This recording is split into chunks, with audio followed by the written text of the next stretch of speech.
कोई बाज नहीं कहेगा, लो बेटी लाया हूँ। आधी रात का समय था। रोज की तरह एक बुजुर्ग शराब के नशे में अपने घर की तरफ जाने वाली गली से झूमता हुआ जा रहा था। रास्ते में एक खंभे की लाइट जल रही थी। उस खंभे के ठीक नीचे एक 15 से 16 साल की लड़की पुराने फटे कपड़ों में डरी सहमी सी अपने आंसू पोंछते हुए खड़ी थी।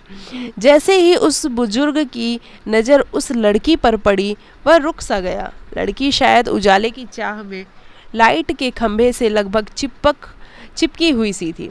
वह बुजुर्ग उसके करीब गया और उससे लड़खड़ाती जवान से पूछा, तेरा नाम क्या है? तू कौन है और इतनी रात को यहाँ क्या कर रही है?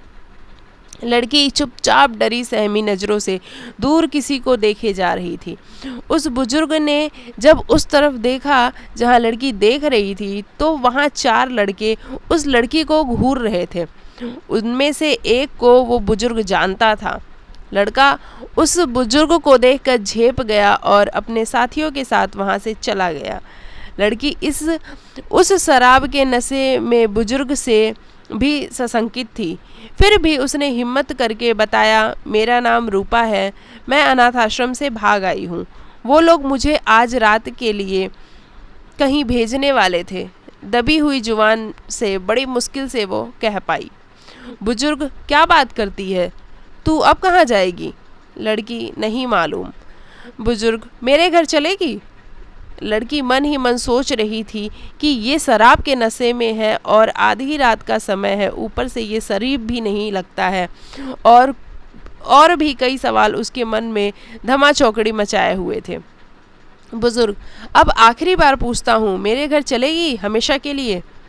बदनसीबी को अपना मुकद्दर मान बैठी, गहरे घुप अंधेरे से घबराई हुई, सब कुछ भगवान के भरोसे छोड़कर लड़की ने दबी कुचली जुबान से कहा, जी हाँ।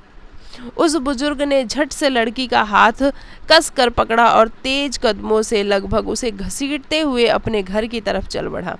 वो नशे में इतना धुत था कि अच्छे से चल भी नहीं पा रहा था।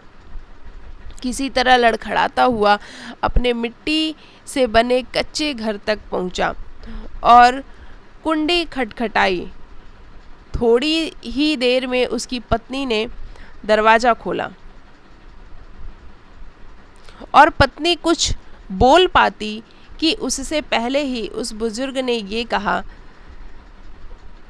ये लो संभालो इसको, बेटी लेकर आया हूँ हमारे लिए।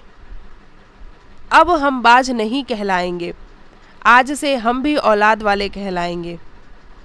पत्नी की आंखों में खुशी के आंसू बहने लगे।